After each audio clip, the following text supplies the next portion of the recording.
Linda O'Keefe should have been home by early afternoon. The walk from summer school was short. It didn't allow for delays.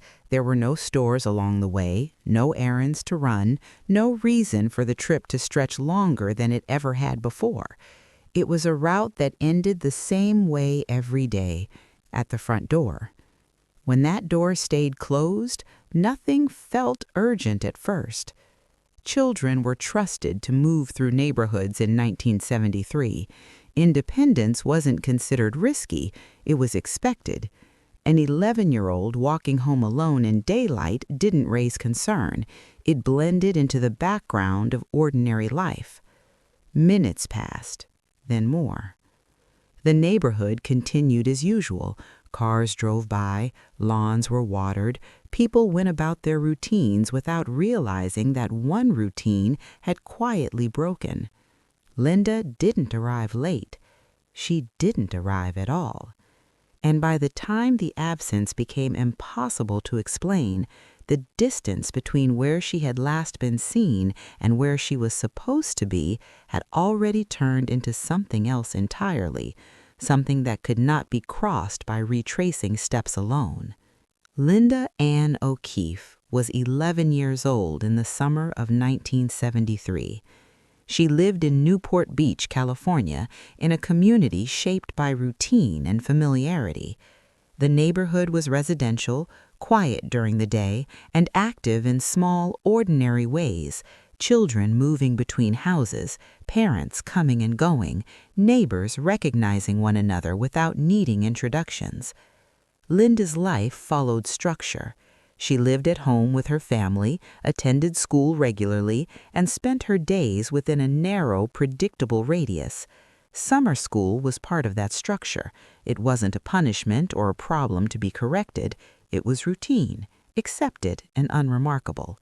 Her attendance reflected responsibility rather than trouble. At 11, Linda occupied a specific space between childhood and early independence. She was old enough to walk short distances alone, old enough to be trusted with responsibility, young enough that adults still saw her as a child who belonged safely within the world around her. Teachers described her as cooperative and attentive. She followed instructions. She wasn't disruptive or rebellious. She blended into the rhythm of school life rather than challenging it. At home, Linda's routines were consistent. She left at expected times. She returned when she was supposed to. She didn't disappear without explanation. That consistency mattered. It meant that when something went wrong, it would be noticed, not immediately, but unmistakably. The environment reinforced that sense of safety. In 1973, Newport Beach was not perceived as dangerous. Children walked to school. They crossed streets without supervision. Adults assumed that the presence of homes, traffic, and neighbors provided a kind of natural protection. Linda had walked her route before.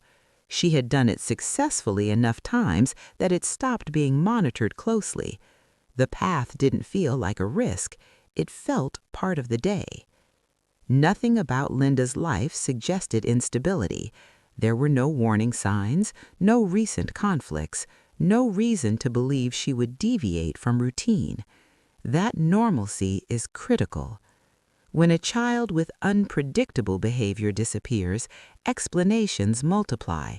When a child like Linda disappears, reliable, routine, expected, the absence itself becomes the signal that something is wrong. On July 6, 1973, Linda left summer school and began the walk home she had taken before. It was not supposed to be the last ordinary thing she ever did. By 1973, independence for children was not framed as a privilege, it was a baseline expectation. Walking home from school alone was normal. It was how children learned responsibility, time management, and awareness of their surroundings. Parents did not accompany their children on short routes because nothing in daily experience suggested they needed to. Linda's walk home from summer school was brief. It followed streets she knew well, through areas that were active but not crowded. Cars passed regularly, houses lined the route. The environment felt open rather than secluded. That openness created a false sense of security. There were no checkpoints along the way, no one tracking progress, no moment where Linda's presence was specifically noticed unless something went wrong. Children moved through the space assuming they were seen, even when they weren't being watched closely. Linda's age played a critical role. At 11, she was old enough to respond politely to adults, but young enough to defer to them automatically. She had been taught to listen, to answer questions, and to trust that adults would not approach her without a legitimate reason. Those lessons were not abstract, they shaped how she interpreted interaction. Nothing about that afternoon marked it as dangerous. There were no warnings issued by the school, no reports of suspicious behavior in the area that would have changed how parents assessed risk. Linda did not leave feeling cautious or alert. She left the way she always did, expecting the walk to end at home. The vulnerability did not come from isolation, it came from routine. The route did not suddenly become unsafe, it had always existed within the same conditions. What changed was not the environment, but the presence of someone who recognized opportunity within it. Linda had no reason to believe she was being watched, no reason to assume that her predictable movements could be noticed, timed, or exploited. She was not moving into danger. Danger intersected with her. By the time that intersection occurred, the conditions had already been set.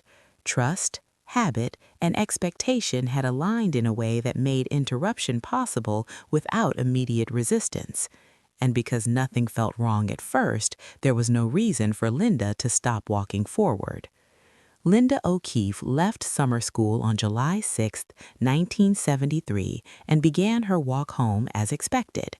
What is known about the moments that followed comes not from reconstruction, but from witness accounts gathered later. These accounts do not form a continuous narrative. They exist as fragments, brief observations made by people going about their own days. One witness recalled seeing Linda walking alone along her route. Her behavior did not suggest distress. She was not running, she was not crying, she was simply moving forward, as she had many times before. Another witness later reported seeing Linda near a man beside a van. The vehicle was described as turquoise in color. The interaction did not draw attention at the time.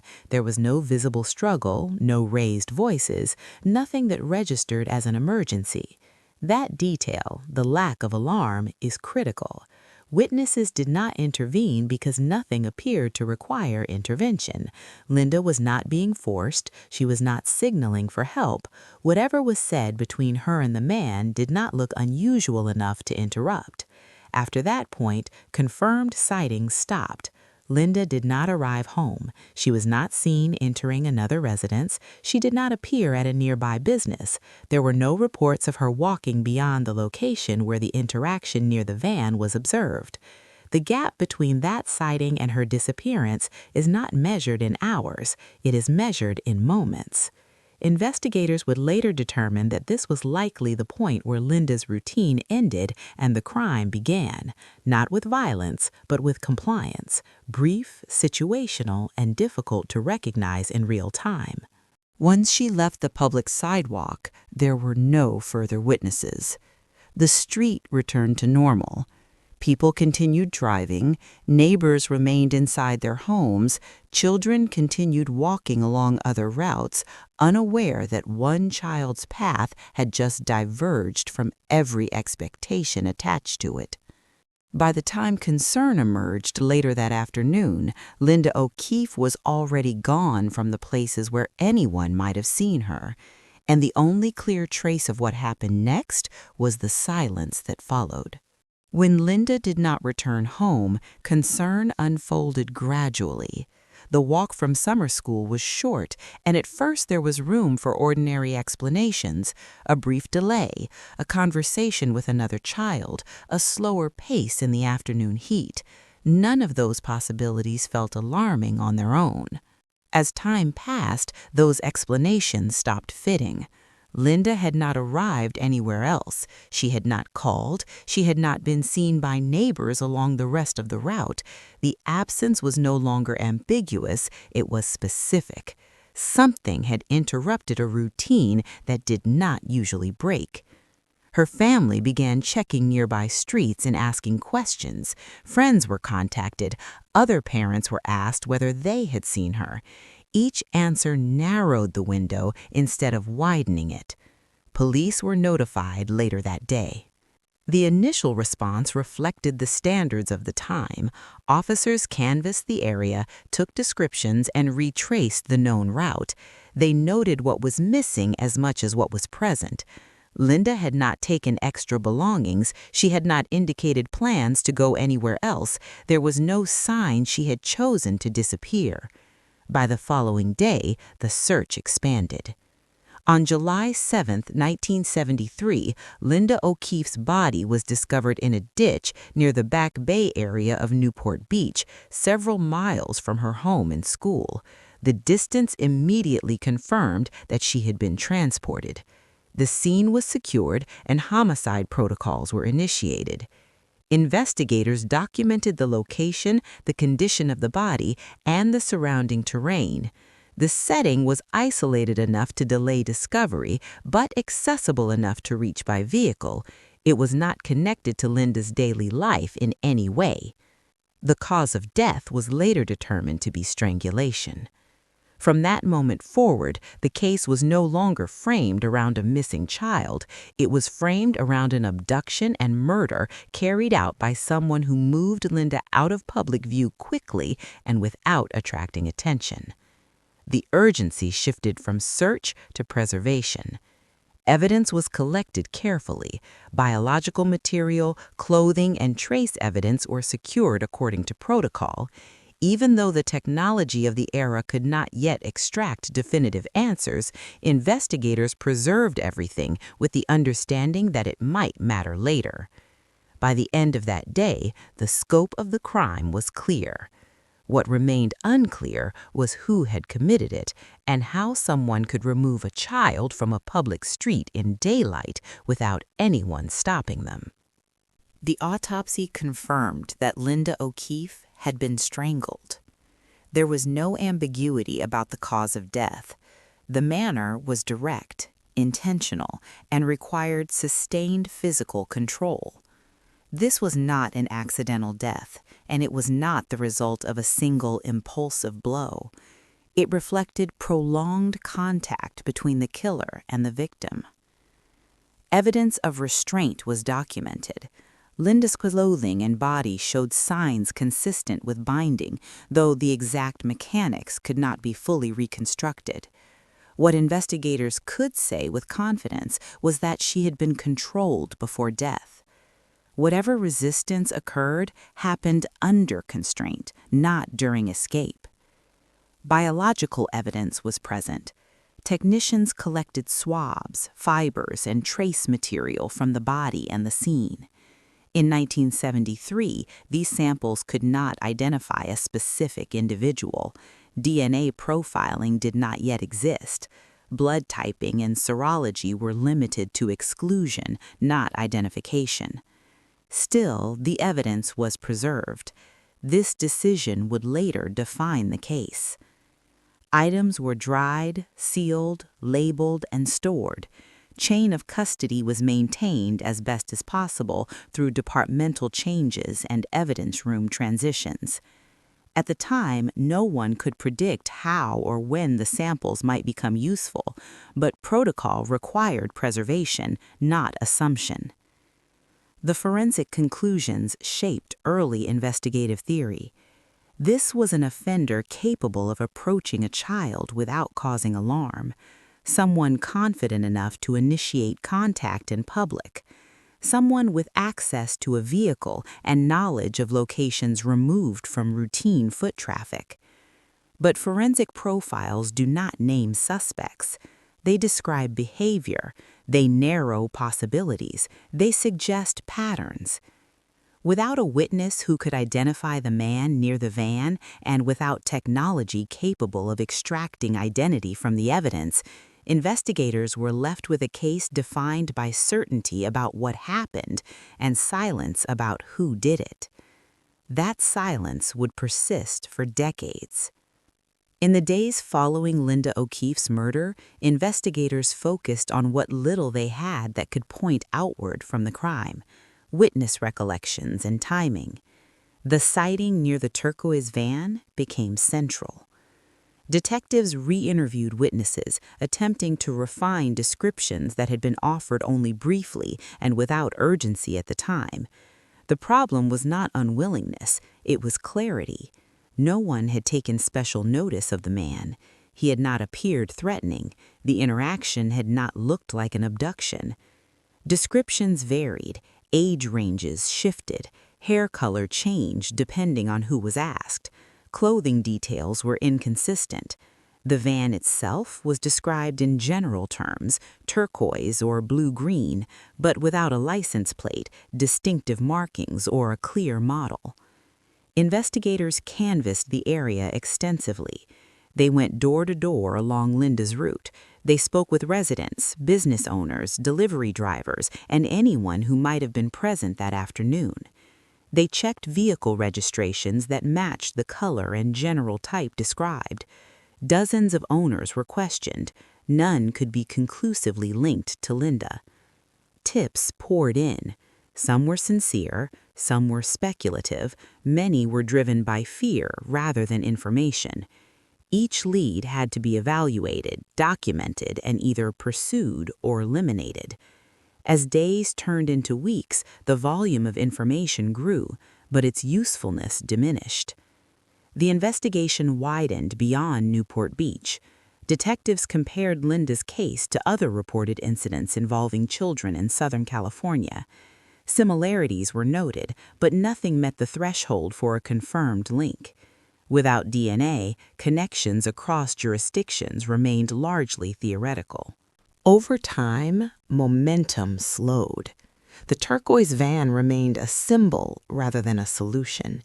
It represented proximity without identity, presence without proof. Investigators knew someone had been there, but they could not say who, where he went, or whether he had ever been noticed again.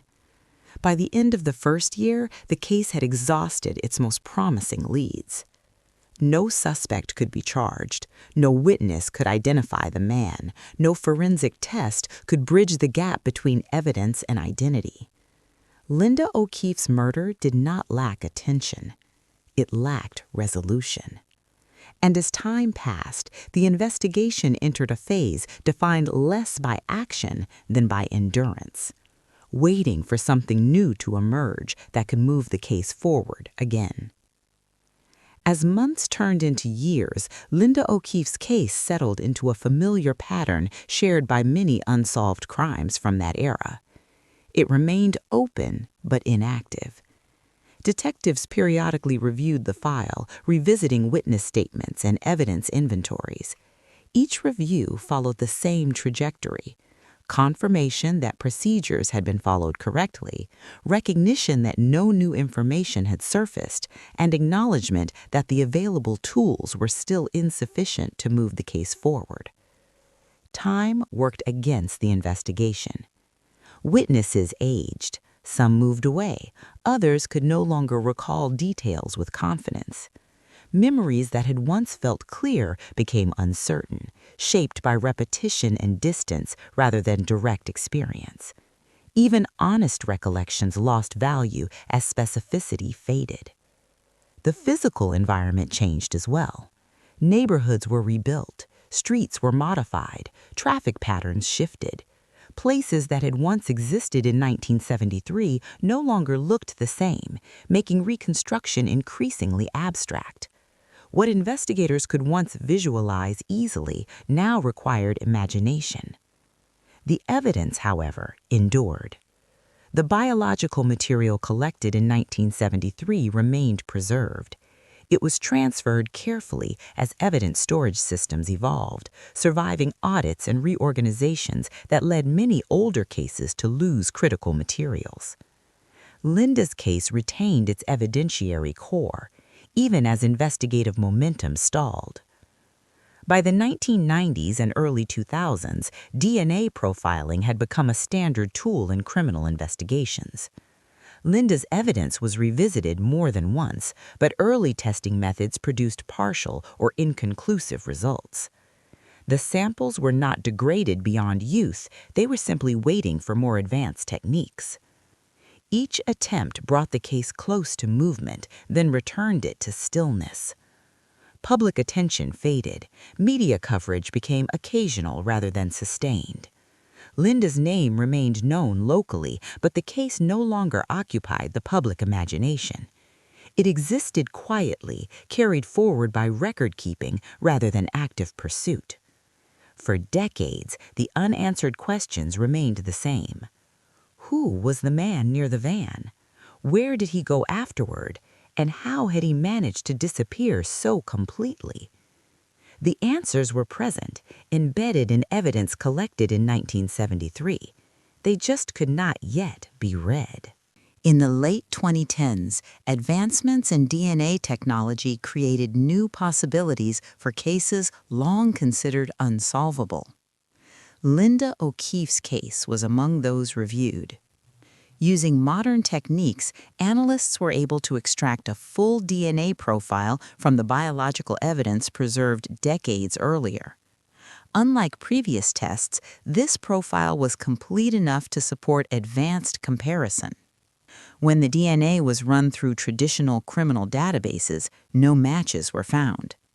The absence of a result suggested the offender had either never been arrested for a qualifying offense or had committed the crime before DNA collection became routine. Investigators made a strategic decision to pursue forensic genealogy. The DNA profile was uploaded to public genealogy databases that permitted law enforcement access. Instead of searching for a direct match, analysts looked for partial matches, individuals who shared segments of DNA indicating distant familial relationships. The results were not immediate answers. They were distant relatives. Genealogists constructed family trees using those matches, tracing shared ancestors backward and then mapping descendants forward. Each branch was evaluated against known criteria: age in 1973, geographic location, and opportunity. Branches were eliminated systematically. Some individuals were too young, others lived too far away. Some did not fit basic biological criteria. With each elimination, the pool narrowed. Eventually, one individual remained whose profile aligned with the evidence and timeline. At that point, investigators shifted from analysis to confirmation. They conducted discrete surveillance and collected discarded items from public spaces. DNA obtained from those items was tested and compared to the original profile. The match was conclusive. For the first time, the case had a name attached to it. The DNA identified James Alan Neal. At the time of Linda O'Keefe's murder in 1973, Neal was a local resident in Southern California. Public records placed him in the region during the period when Linda disappeared, giving him geographic access to the area where she was last seen. There was nothing publicly remarkable about his life at the time. He held ordinary jobs, he lived an unassuming life. There was no widely known criminal record that had drawn attention to him during the original investigation. For decades, he existed outside the scope of suspicion, not because he was cleared, but because he was never identified. By the time investigators focused on Neal, he was living out of state. The profile that emerged was not dramatic, it was unsettling in its ordinariness. He was not discovered through behavior, witnesses, or confession. He was discovered because preserved evidence finally had the means to identify him.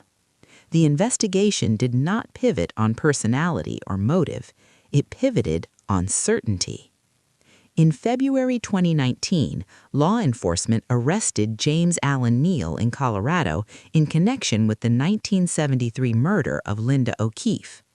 The arrest followed a forensic genealogy investigation that linked Neal's DNA to biological evidence preserved from the crime scene for more than 40 decades. Public reporting confirms Neal's identification and arrest based on DNA evidence. At the time of available records, no final trial outcome or sentencing has been publicly documented. Linda O'Keefe's case remains historically significant for its use of forensic genealogy to identify a suspect decades after the crime occurred. The preservation of evidence collected in 1973 proved critical, allowing modern science to succeed where earlier investigative tools could not. Her case stands as a reminder that unresolved crimes do not disappear with time, and that accountability can arrive long after silence has settled.